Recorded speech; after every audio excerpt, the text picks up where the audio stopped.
ইয়া রাসূলুল্লাহ, আমি নারীদের পক্ষ থেকে আপনার কাছে এসেছি, নারীদের পক্ষ থেকে তাদের প্রতিনিধিত্বকারী হিসেবে আমি আপনার কাছে এসেছি। ইয়া রাসূলুল্লাহ, রব্বুর রিজাল ওয়া রব্বুন নিসা, আল্লাহু আযজা ওয়া জাল, পুরুষদের রব এবং মহিলাদের রব, সবার রব আল্লাহ সুবহানাহু ওয়া তাআলা। ওয়া আদম আবুর রিজালি ওয়া আবুন নিসা ওয়া হাওয়া উম্মুর রিজাল ওয়া উম্মুন নিসা। ইয়া রাসূলুল্লাহ, আদম আলাইহিস সালাম পুরুষদের যেমন পিতা তেমনি ভাবে নারীদেরও পিতা, হাওয়া আলাইহিস সালাম পুরুষদের যেমন মা তেমনি ভাবে নারীদেরও মা। ওয়া বা'আসাকা আযজা ওয়া জাল্লা ইলা রিজাল ওয়ান নিসা, আল্লাহ রাব্বুল আলামিন আপনাকে পুরুষ এবং মহিলা উভয়ের কাছে প্রেরণ করেছেন। ইযা খারাজু ফি সাবিল ফাররিজালু ইযা খারাজু ফি সাবিলিল্লাহ ফাকুতিলু ফাহুম আহইয়াউন ইনদা রাব্বিহিম ইউরযাকুন। যখন একজন পুরুষ জিহাদের জন্য আল্লাহর রাস্তায় বের হয়ে যায়, আর সে আল্লাহর রাস্তায় বের হয়ে যাওয়ার পরে সে যখন ওই জিহাদের ময়দানে শাহাদাত বরণ করে, যুদ্ধের ময়দানে শাহাদাত বরণ করে, ফাহুম আহইয়াউন ইনদা রাব্বিহিম ইউরযাকুন, তারা মৃত্যুর পরে আল্লাহ রাব্বুল আলামিনের কাছে রিজিক প্রাপ্ত হয়। আল্লাহ রাব্বুল আলামিন তাদেরকে রিজিক দেন। ওয়া ইযা খারাজু ফালাহুম মিনাল আজরি মা ক্বাদ আলিমতা, আর তারা যখন বের হয়ে যায়, শহীদ না হলেও তারা যে প্রতিদান পাওয়ার সে প্রতিদান আল্লাহ রাব্বুল আলামিনের কাছ থেকে পেয়ে যায়। ওয়া নাহনু নাখদিমুহুম ওয়া নাহবিসু আনফুসানা আলাইহিম, আমরা নারীরা আমরা তাদের খেদমত করি, আমাদের নিজেদেরকে তাদের মধ্যে আবদ্ধ রাখি, আমাদের ইজ্জত আবরু তাদের জন্য হেফাজত করি। আমরা যেখানে সেখানে আমাদের ইজ্জতকে আমরা বুলন্দিত করি না, আমরা আমাদের ইজ্জতকে যার তার কাছে বিলিয়ে দেই না, আমরা তাদের জন্য আমাদের স্বামীদের জন্য হেফাজত করি। ইয়া রাসূলুল্লাহ, ফামাযা লানা মিনাল আজর, আমাদের জন্য আল্লাহ রাব্বুল আলামিনের কাছে কি প্রতিদান আছে? মানুষের কাছ থেকে ইলমটা হারিয়ে যাবে। আল্লাহ রাসূলের এক সাহাবী যখন এই কথা শুনলেন তখন তিনি প্রশ্ন করলেন, ইয়া রাসূলুল্লাহ, কাইফা ইয়াযহাবুল ইলম, কিভাবে ইলম উঠে যাবে? নাহনু নাকরাউল কুরআন, আমরা কোরআন তিলাওয়াত করি, আমরা আমাদের সন্তানদেরকে কোরআন শিক্ষা দিই, তারা তাদের সন্তানদেরকে কোরআন শিক্ষা দিবে। এই ধারাবাহিক অব্যাহতি এটা থাকবে কিয়ামত পর্যন্ত। সুতরাং কিভাবে ইলম উঠে যাবে? কিন্তু আজকে বাস্তবতা যদি আমরা চিন্তা করি, আমাদের বিজ্ঞানের প্রযুক্তি এবং আমরা পৃথিবী থেকে বসে আমরা অনেকেই মঙ্গল গ্রহের খবরও এখন বলতে পারি, এবং পৃথিবীতে কি ঘটছে সেকেন্ডের মধ্যে আমার হাতের কাছে চলে আসছে। এই রকম বিজ্ঞানের উন্নতির যুগে বিজ্ঞানের উন্নতি হয়েছে ঠিকই, কিন্তু মানুষত্ব বোধ এবং মানুষের যে আখলাক থাকার কথা, মানুষ যে জান্নাতের পথে থাকার কথা, সেই জান্নাতের পথ থেকে তারা বিচ্যুত হয়ে গিয়েছে। তারা ঠিকই তাদের সেকেন্ডের মধ্যে পৃথিবীর খবর তাদের কাছে চলে আসছে, তারা সত্যিকার অর্থে বিজ্ঞান মনস্ক হতে পেরেছে, কিন্তু তাদের গন্তব্য যেটা, যতই বিজ্ঞানের আবিষ্কার হয়েছে, মৃত্যু তারা ঠেকাতে পারেনি। মৃত্যুর পরবর্তী জীবন থেকে তারা নিজেদেরকে সেভ করতে পারবে না যদি আল্লাহ রাব্বুল আলামিন যে পথ আমাদেরকে দেখিয়েছেন সেই পথে আমরা চলতে না পারি, যত বিজ্ঞানের আবিষ্কার হোক না কেন। তা আমাদেরকে যদি আমাদের অবস্থার উন্নতি করতে হয় তাহলে অবশ্যই কোরআন এবং সুন্নাহকে ধারণ করতে হবে। আর এই কোরআন এবং সুন্নাহর যখন ধারণ করতে যাবেন, দেখবেন ওই জায়গায় মানুষ কম, মানুষের মনোযোগ কম, মানুষের আগ্রহ কম। কিন্তু যদি আজকে এটা হচ্ছে শিল্পকলা একাডেমি, শিল্পকলা একাডেমি মানে হচ্ছে এখানে সবসময় নাচ গান, আর এখানে যদি নাচ গানের অনুষ্ঠান করা হয় দেখবেন মানুষ আর মানুষে ভরপুর হয়ে যাবে। কি পুরুষ কি মহিলা সবাই সমান, সমানে সমান। এটা হচ্ছে আসলে আমাদের আজকের চিন্তা চেতনা। আমরা রাসূল সাল্লাল্লাহু আলাইহি সাল্লাম যেটা বলছেন ইলম উঠে যাবে, আসলে ইলম উঠে যাচ্ছে। ইলম উঠে যাচ্ছে, এমন অবস্থা হবে মানুষ ইলমকে ধরে রাখার জন্য হয়তো কিছু ব্যক্তি চেষ্টা করবেন, কিন্তু তাদের এই চেষ্টা ব্যর্থতা ছাড়া আর কিছুই হবে না। আমাদের এইসব ছোট ছোট ফাউন্ডেশনগুলো উদ্যোগ নিচ্ছেন ইলমকে ধরে রাখার জন্য, কিন্তু আসলে তারা কতটুকু সফল হচ্ছে এটা বাস্তবতা আল্লাহ রাব্বুল আলামিন ভালো জানেন। কিন্তু আমরা মানুষের উপস্থিতি এবং মানুষের আগ্রহ উদ্দীপনা দেখলে মনে হয় এরা চেষ্টা করে যাচ্ছে, কিন্তু মানুষ তাকে কোনো মূল্যায়ন করছে না। তা আমি আপনাদের কাছে আমার আলোচনা শুরু করার আগেই আপনাদের কাছে অনুরোধ থাকবে, আপনারা এখানে যে উদ্দেশ্যে এসেছেন উদ্দেশ্য বজায় রাখবেন। আর উদ্দেশ্য যদি আমরা বজায় রাখতে পারি, আমাদের যেমন দুনিয়াবি হয়তো আমরা খুব বেশি কিছু পাবো না। আমাদের মাহফিলগুলোতে বলা হয়ে থাকে আপনারা মাহফিলে উপস্থিত হয়ে দুনিয়া এবং আখেরাতের ফায়দা হাসিল করুন। দুনিয়াতে মাহফিলে আসলে কি ফায়দা হয় আমি জানি না, হয়তো যদি কোনো মাহফিলে বিরিয়ানি টিরিয়ানি দেয়, খাওয়ার টাওয়ার দেয়, তাহলে এতটুকু হাসিল হতে পারে। কিন্তু আমাদের এখানে বিরিয়ানিও নাই, তারপরে কোনো ধরনের কোনো খাওয়ারও নাই, কোনো প্যাকেটও নাই, কিছুই নাই। এখানে দুনিয়াবি কোনো ফায়দা নেই। আমরা এতটুকু গ্যারান্টি দিতে পারি, যদি এখানকার আলোচনাগুলো শুনে আপনি আপনার জীবনে যেটা সত্যিকার অর্থে কোরআন সুন্নাহর সাথে মিলে যাবে সেই অনুযায়ী যদি আমল করেন, তাহলে আপনার আখিরাতের কল্যাণ হবেই হবে ইনশাআল্লাহ। আল্লাহ সুবহানাহু ওয়া তাআলা আমাদেরকে সে বিষয় ধারণ করার তৌফিক দান করেন। সম্মানিত ভাইরা, আল্লাহ রাব্বুল আলামিন কুরআনুল কারীমের মধ্যে বলছেন, ইন্না খালাকনাকুম মিন যাকারিন ওয়া উনসা ওয়া জাআলনাকুম শুউবান ওয়া কাবাইলা লিতাআরাফু। আমি তোমাদেরকে সৃষ্টি করেছি মিন যাকারিন ওয়া উনসা, একজন পুরুষ একজন নারী থেকে। আদম এবং হাওয়া থেকে তোমাদেরকে সৃষ্টি করেছি। ওয়া জাআলনাকুম শুউবান ওয়া কাবাইলা লিতাআরাফু, আল্লাহ রাব্বুল আলামিন তোমাদেরকে বিভিন্ন কাবিলা, বিভিন্ন গোত্রে, শাখা উপশাখা আল্লাহ রাব্বুল আলামিন পৃথিবীতে ছড়িয়ে দিয়েছেন, যাতে করে তোমরা পরস্পর পরিচিত হতে পারো। আল্লাহ রাব্বুল আলামিন পৃথিবীর মানুষকে সমানভাবে মর্যাদা দিয়েছেন। আর আল্লাহর কাছে মর্যাদার দিক থেকে কে সবচেয়ে বেশি মর্যাদাবান, নারী কি পুরুষ, এই প্রশ্ন যখন আসবে তখন আল্লাহ রাব্বুল আলামিন উত্তর দিচ্ছেন, ইন্না আকরামাকুম ইনদাল্লাহি আতকাকুম। আল্লাহ রাব্বুল আলামিনের কাছে সেই সবচেয়ে মর্যাদাবান যিনি আল্লাহ রাব্বুল আলামিনকে বেশি ভয় করেন। একজন নারী যদি আল্লাহ রাব্বুল আলামিনকে সবচেয়ে বেশি ভয় করেন, তাহলে সেই হাজারো পুরুষ থেকে আল্লাহ রাব্বুল আলামিনের কাছে তিনি মর্যাদাবান হবে। আবার একজন পুরুষ যখন আল্লাহ রাব্বুল আলামিনকে ভয় করেন, তাহলে সে পুরুষ তিনি মর্যাদার আসনে আসীন হতে পারবেন।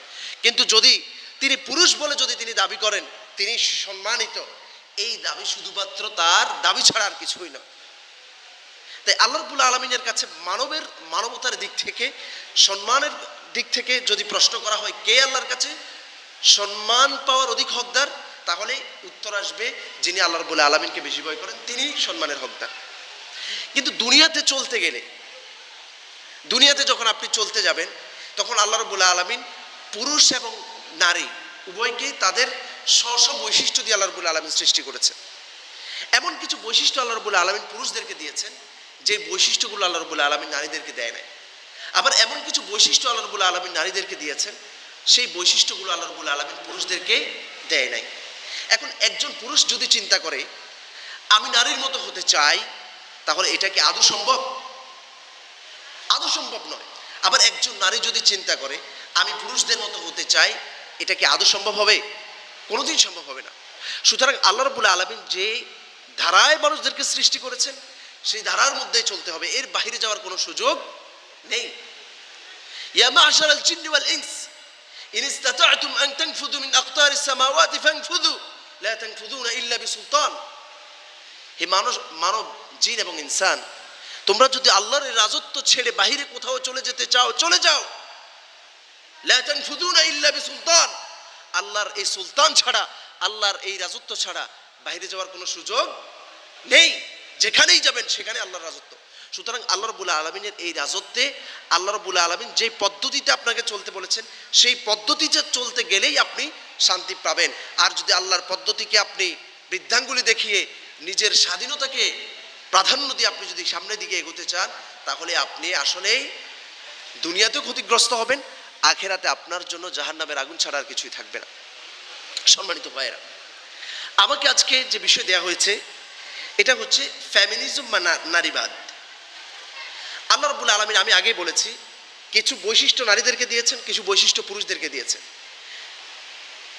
এই বৈশিষ্ট্যগুলোর মধ্যে আল্লাহ রাব্বুল আলামিন নারীদেরকে এমন কিছু বৈশিষ্ট্য দিয়েছেন যে বৈশিষ্ট্যগুলোর ব্যাপারে একজন মহিলা রাসূল সাল্লাল্লাহু আলাইহি ওয়াসাল্লামের কাছে এসে প্রশ্ন করলেন। জাবির ইবনে আব্দুল্লাহ রাদিয়াল্লাহু তাআলা বলেন, বাইনা নাহনু কুউদান ইনদা নবী সাল্লাল্লাহু আলাইহি ওয়াসাল্লাম, আমরা একদা নবী সাল্লাল্লাহু আলাইহি ওয়াসাল্লামের কাছে বসা ছিলাম। ইদ আতাতহু ইমরাআহ, এমন সময় এক মহিলা রাসূল সাল্লাল্লাহু আলাইহি ওয়াসাল্লামের কাছে আসলেন। فقالت يا رسول الله أنا وافدة النساء إليك يا رسول الله আমি নারীদের পক্ষ থেকে আপনার কাছে এসেছি, নারীদের পক্ষ থেকে তাদের প্রতিনিধিত্বকারী হিসেবে আমি আপনার কাছে এসেছি। ইয়া রাসূলুল্লাহ রব্বুর রিজাল ওয়া রব্বুন নিসা আল্লাহু আযজা ওয়া জাল, পুরুষদের রব এবং মহিলাদের রব সবার রব আল্লাহ সুবহানাহু ওয়া তাআলা। ওয়া আদম আবুর রিজালি ওয়া আবুন নিসা ওয়া হাওয়া উম্মুর রিজাল ওয়া উম্মুন নিসা। ইয়া রাসূলুল্লাহ আদম আলাইহিস সালাম পুরুষদের যেমন পিতা তেমনি ভাবে নারীদেরও পিতা, হাওয়া আলাইহিস সালাম পুরুষদের যেমন মা তেমনি ভাবে নারীদেরও মা। ওয়া বা'আসাকা আযজা ওয়া জাল্লা ইলা রিজাল ওয়ান নিসা, আল্লাহ রাব্বুল আলামিন আপনাকে পুরুষ এবং মহিলা উভয়ের কাছে প্রেরণ করেছেন।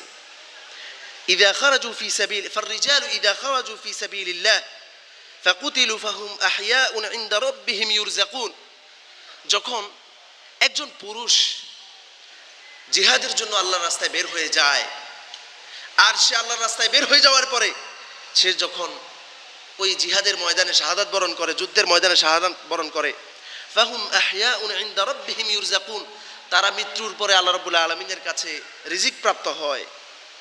আল্লাহ রাব্বুল আলামিন তাদেরকে রিজিক দেন। ওয়া ইযা খারাজু ফালাহুম মিনাল আজরি মা ক্বাদ আলিমতা, আর তারা যখন বের হয়ে যায় শহীদ না হলেও তারা যে প্রতিদান পাওয়ার সে প্রতিদান আল্লাহ রাব্বুল আলামিনের কাছ থেকে পেয়ে যায়। ওয়া নাহনু নাখদিমুহুম ওয়া নাহবিসু আনফুসানা আলাইহিম, আমরা নারীরা আমরা তাদের খেদমত করি, আমাদের নিজেদেরকে তাদের মধ্যে আবদ্ধ রাখি, আমাদের ইজ্জত আব্রু তাদের জন্য হেফাজত করি, আমরা যেখানে সেখানে আমাদের ইজ্জতকে আমরা বুলন্দিত করি না, আমরা আমাদের ইজ্জতকে যার তার কাছে বিলিয়ে দেই না, আমরা তাদের জন্য আমাদের স্বামীদের জন্য হেফাজত করি। ইয়া রাসূলুল্লাহ ফামাযা লানা মিনাল আজর, আমাদের জন্য আল্লাহ রাব্বুল আলামিনের কাছে কি প্রতিদান আছে, আমাদের জন্য আল্লাহ রাব্বুল আলামিনের কাছে কি প্রতিদান আছে ইয়া রাসূলুল্লাহ। আল্লাহ রাসূল সাল্লাল্লাহু আলাইহি ওয়াসাল্লাম বলছেন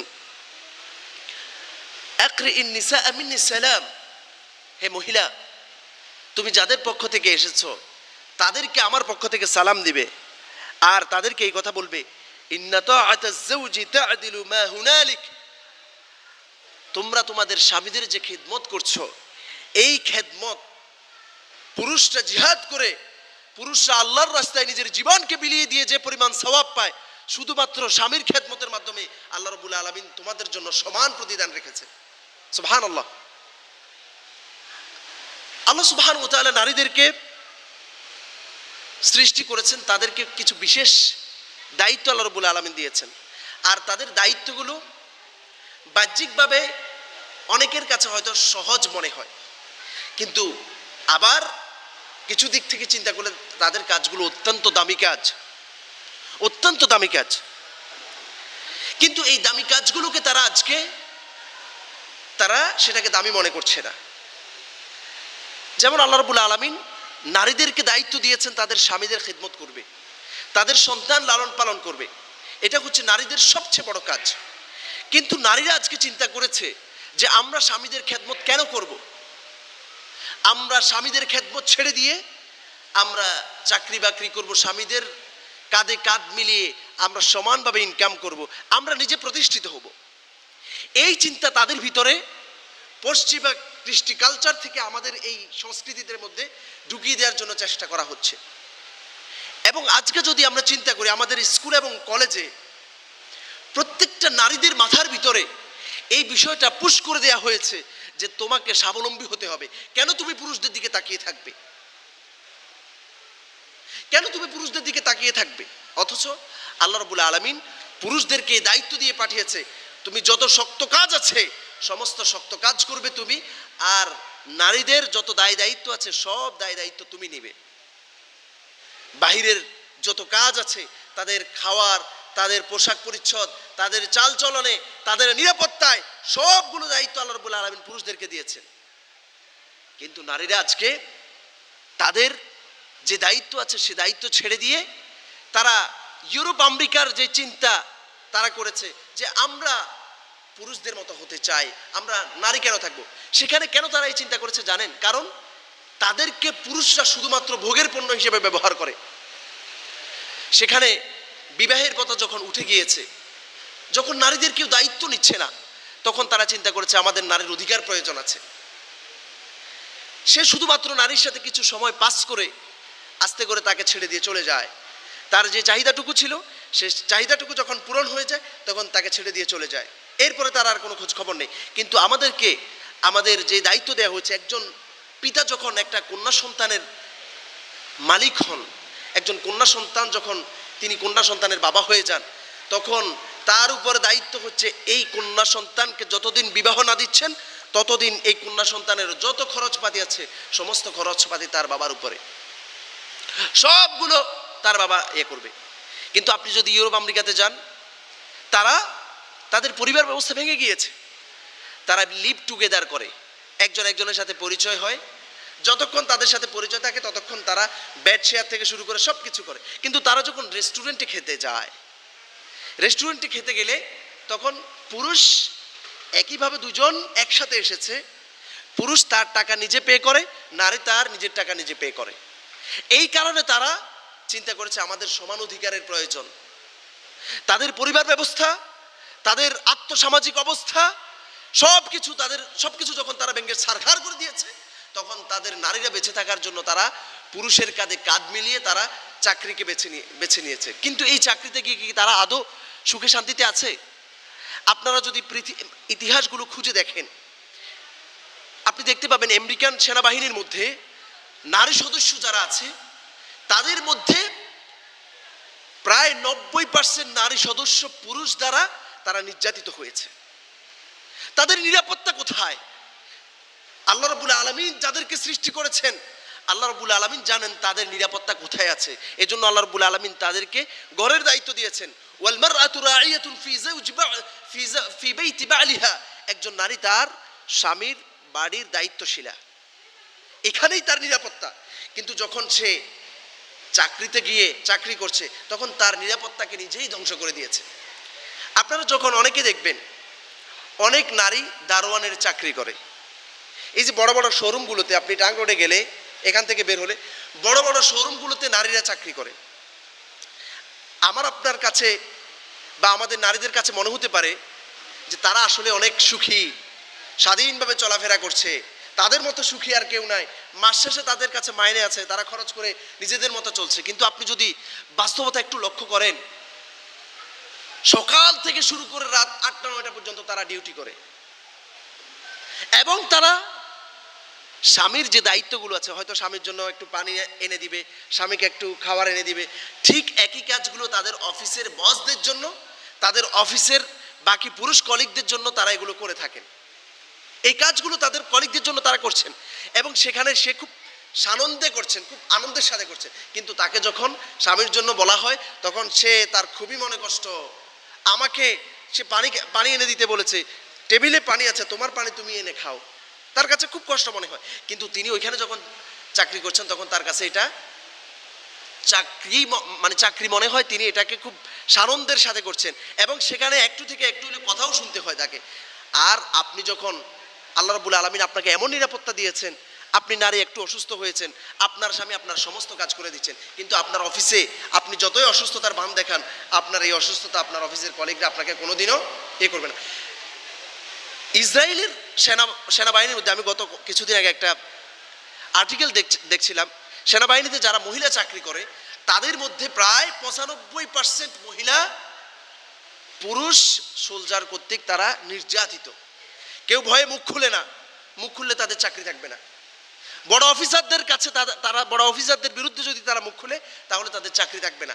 এই হচ্ছে তাদের চাকরির অবস্থা। আপনি যদি শিক্ষা প্রতিষ্ঠানে যান যারা কম্বাইনলি পুরুষ এবং মহিলা একই সাথে চাকরি করে, আমাদের এক ভাই, আমাদের এক আলেম তার আলোচনার মধ্যে বলেছিলেন যে তার স্ত্রীকে তিনি চাকরিতে পাঠিয়েছেন স্কুলে। কিছুদিন পরে তিনি হঠাৎ করে একদিন কোনো কাজে স্কুলে গিয়েছেন। স্কুলে যাওয়ার পরে তিনি দেখতে পেলেন যে তার স্ত্রী স্কুলে নাই। তখন তিনি স্কুলে না থাকাতে তিনি স্ত্রীকে বারবার ফোন করলেন, ফোনে না পেয়ে তিনি তখন বের হয়ে গেলেন স্কুল থেকে। বের হয়ে যাওয়ার পথে প্রতিমধ্যে একটা রাস্তার পাশে একটা জায়গায় তার স্ত্রী আরেকজন তার কলিগের সাথে, আরেকজন শিক্ষকের সাথে তিনি একান্তে সেখানে বসে আছেন। এই হচ্ছে চাকরির হাল হাকিকত। এটার মধ্যে নারীর নিরাপত্তা নয়, নারীর নিরাপত্তা আল্লাহ রাব্বুল আলামিন যেখানে রেখেছেন সেখানেই নারীর নিরাপত্তা। এই চিন্তা থেকে আমাদের নারীদেরকে বের হয়ে আসতে হবে।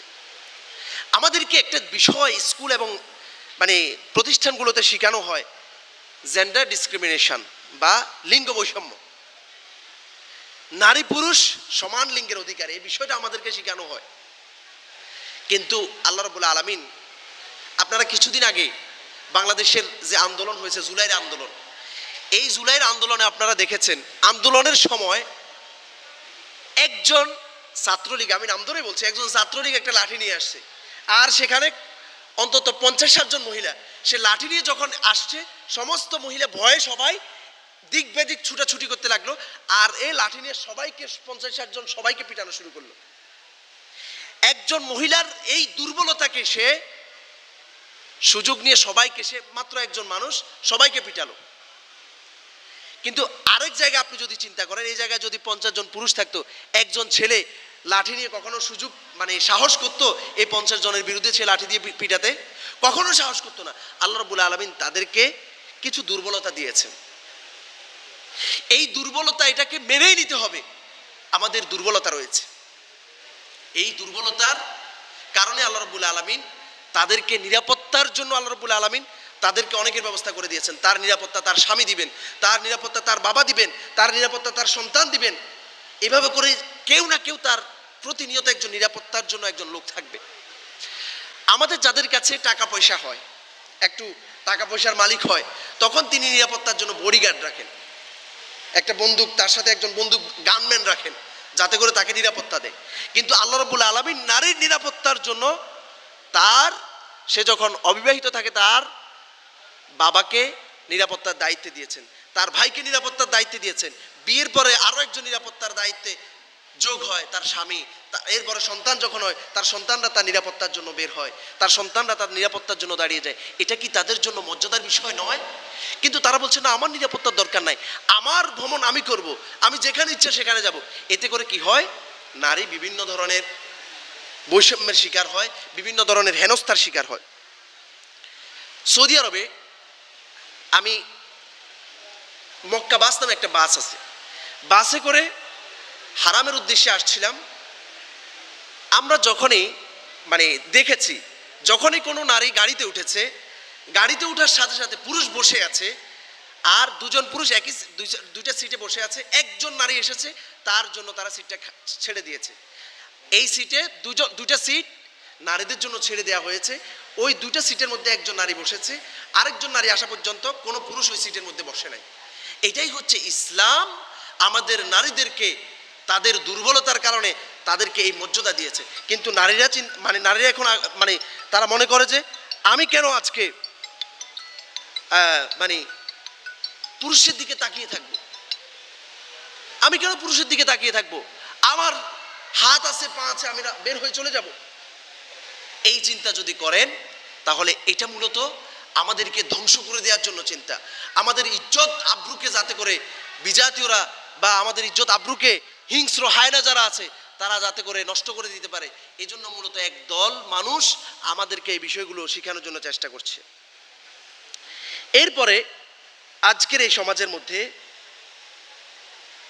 নারীদের কেরিয়ার গঠনের ক্ষেত্রে নারীদেরকে নিয়মিত পুশিং করা হচ্ছে যে তোমাদের কেরিয়ারটাই আসল। মেয়েরা এখন কেরিয়ার নিয়ে যত বেশি চিন্তিত, তার বৈবাহিক জীবন নিয়ে তার কোনো চিন্তাই নেই। এজন্য নারীরা শুধুমাত্র পড়াশোনা পড়াশোনা পড়াশোনা। আমরা পড়াশোনার বিরুদ্ধে নয়, নারী পড়াশোনা করবে, তার সন্তানকে শিক্ষা দিবে। তার শিক্ষা দেওয়ার সবচেয়ে বড় জায়গা হচ্ছে তার সন্তান। এই সন্তানদেরকে যদি তিনি শিক্ষার মতো শিক্ষা দিতে পারেন, তাহলে তারা পরবর্তীতে এমন সন্তান গঠিত হবে যারা তার আশ্রয়ের স্থল হবে। কিন্তু এখন নারীরা নিজে কেরিয়ারের জন্য দৌড়াদৌড়ি করেছেন, তিনি চাকরির পিছনে দৌড়াদৌড়ি করেছেন, যেখানে তার শিক্ষা দেওয়ার কথা ছিল সেখানে শিক্ষা দেয় নাই। হয়তো বড় স্কুল প্রতিষ্ঠানে অনেক মানুষ গড়েছে, কিন্তু শেষ জীবনে তার আর কোনো আশ্রয়ের স্থল নেই, তাকে সর্বশেষ মানুষের এই বাড়িতে ওই বাড়িতে, এই ধারে ওই ধারে, হয়তো কখনো কখনো তাকে বৃদ্ধাশ্রমেও তাকে যেতে হয়েছে। সম্মানিত ভাইয়েরা, এই হচ্ছে দুনিয়ার অবস্থা। আমরা যদি নারীরা যদি ইসলামিকভাবে নিজেদেরকে চিন্তা করে, আল্লাহ রাব্বুল আলামিন আপনাদের জন্য অনেক সহজ করে দিয়েছেন। আপনারা আপনার পরিবারের সন্তানদের দেখাশোনা করবেন, স্বামীদের খেদমত করার জন্য চেষ্টা করবেন। এতে করে আল্লাহ রাব্বুল আলামিন আপনাদেরকে জান্নাতের রাস্তাকে সুগম করে দিবেন। কিন্তু আজকে আমাদেরকে এই নারীবাদীরা, আমাদেরকে ইসলামের এই বিধিবিধানগুলো যারা পালন করে, তাদেরকে এমন কিছু বিষয় ঢুকিয়ে দেয়, এই বিষয়গুলোর কারণে তারা অনেক সময় ইসলাম পালন থেকে দূরে সরে যায়। যেমন একটা উদাহরণ দিই, আল্লাহ রাব্বুল আলামিন পুরুষদের ব্যাপারে যখন জান্নাতের কথা বলেছেন, পুরুষরা জান্নাতে মানে সর্বনিম্ন 2 জন স্ত্রী পাবেন। এখন একজন নারী কি পাবেন, এই বিষয়ে তার মাথার ভিতরে কিছু প্রশ্ন ঢুকিয়ে দিয়েছে যে একজন, তুমি জান্নাতে যাবে, পুরুষ তো সে জান্নাতে হুর পেয়ে গেল, কেউ কেউ 70টাও পাবে, তুমি কি পাবা? এই বিষয়টা নারীর ভিতরে ঢুকিয়ে দিয়ে তখন সে ইসলাম পালন করতে গিয়ে তার ভিতরে বিভিন্ন ধরনের ওয়াসওয়াসা কাজ করে। এটা মূলত শয়তান এবং শয়তানের দোসররা আমাদের ভিতরে ঢুকিয়ে দিয়েছে। আমাদের জন্য, আমাদের নারীদের জন্য এটাই সবচেয়ে বড় পাওয়া যে আল্লাহ রাব্বুল আলামিন আমাকে জাহান্নাম থেকে মুক্ত করে জান্নাত দিয়েছেন, এটাই সবচেয়ে বড় পাওয়া। এরপর আল্লাহ রাব্বুল আলামিন আমার জন্য কি পুরস্কার রেখেছেন সেটা আমি সেখানে গেলে পেয়ে যাব। আর কোনো আমার প্রশ্নের প্রয়োজন নেই। আল্লাহ রাব্বুল আলামিন কি আমাকে জাহান্নাম থেকে মুক্ত দিল কিনা, এটাই আমার সবচেয়ে বড় পাওয়ার। ফামান যুহজিহা আনিন নার ওয়া উদখিলাল জান্নাহ ফাকাদ ফাজ। যাকে আল্লাহ রাব্বুল আলামিন জাহান্নামের আগুন থেকে মুক্তি দিলেন এবং জান্নাতে প্রবেশ করালেন, ফাকাদ ফাজ, সেই সফলকাম। প্রিয় ভাই এবং বোনেরা, আমি এই কথাগুলো বলেছি, আসলে আমার যে নোটটা ছিল এটা আরও অনেক দীর্ঘ নোট ছিল, আমি আর কথা বাড়াবো না। আমাদের মাগরিবের আজানের ওয়াক্ত হয়ে গিয়েছে, আজান হবে। আপনারা পুরুষরা মসজিদের ব্যবস্থা আছে, আমাদের বাহিরেও সলাতের জায়গার ব্যবস্থা আছে, আর মা বোনেরা যারা আছেন তারা উপরে সলাতের জায়গা, আপনারা অল্প করে জায়গা তৈরি করে আপনারা পড়ে নেবেন সেখানে সলাত। প্রয়োজনে মানে অল্প অল্প করে সবাই সলাত পড়ে নেবেন ইনশাআল্লাহ। هذا وصلى الله على نبينا محمد وعلى آله وصحبه أجمعين. سبحانك اللهم وبحمدك أشهد أن لا إله إلا أنت أستغفرك وأتوب إليك. والسلام عليكم ورحمة الله وبركاته.